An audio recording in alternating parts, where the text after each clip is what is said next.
Cette semaine, à notre confrontation, nous avons choisi la Ford 500 Limited. En fait, elle est disponible en 3 versions, SE, SEL et la version Limited, notre modèle d'essai.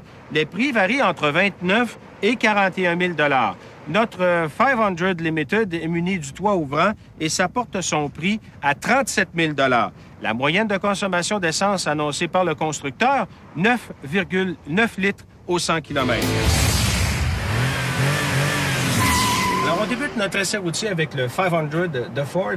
Et il faut rappeler quand même qu'on a constaté dans l'atelier que c'est un moteur 3 litres qu'on connaît bien, qui est assez vieux en technologie, qui ne développe que 203 chevaux. Mais ce qui est particulier alors qu'on se lance sur la piste, c'est qu'on a une transmission à rapport variable continu. Une nouvelle technologie qui travaille très, très bien puisque tout se fait en douceur. Et le 0-100 km/h se fait en 8,5 secondes pour une voiture de cette taille, de ce poids et aussi avec un moteur quand même relativement peu performant. C'est très, très bien. On est de retour dans le 500 et là, on va faire un 100 km/h 0 et je m'attends quand même à d'excellentes performances puisque vous avez vu dans l'atelier, tout le système de freinage est surdimensionné. Des fois, l'ABS, par contre, peut nous surprendre parce qu'il ne performe pas très bien. Allons-y tout de suite.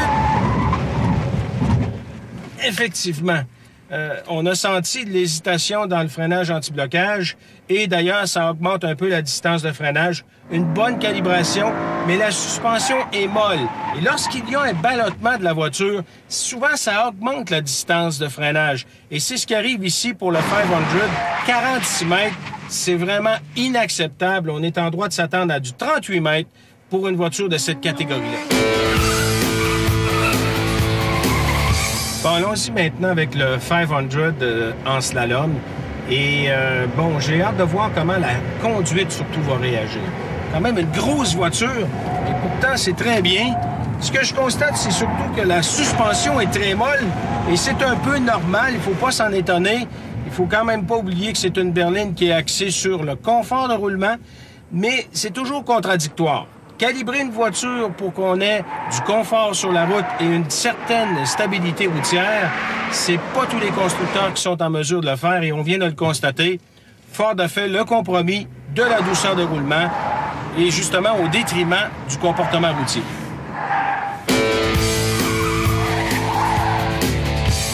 On est de retour dans la 500 et là, on va faire l'évitement d'obstacles. On l'a constaté durant l'essai, les freins sont pas très performants. La suspension est molle. Par contre, on a une direction assez précise. Qu'est-ce que ça donne? Exactement ce que je pensais. Un transfert de poids est très grand et donc l'ABS tend à relâcher la pression. Ça augmente la distance de freinage et ça diminue d'autant la précision de la conduite.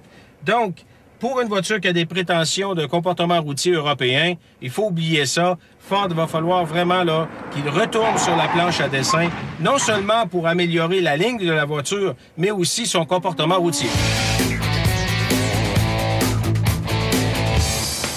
La 500 est une autre erreur de Ford en matière de construction automobile. Sa technologie moteur est très en retard sur la concurrence.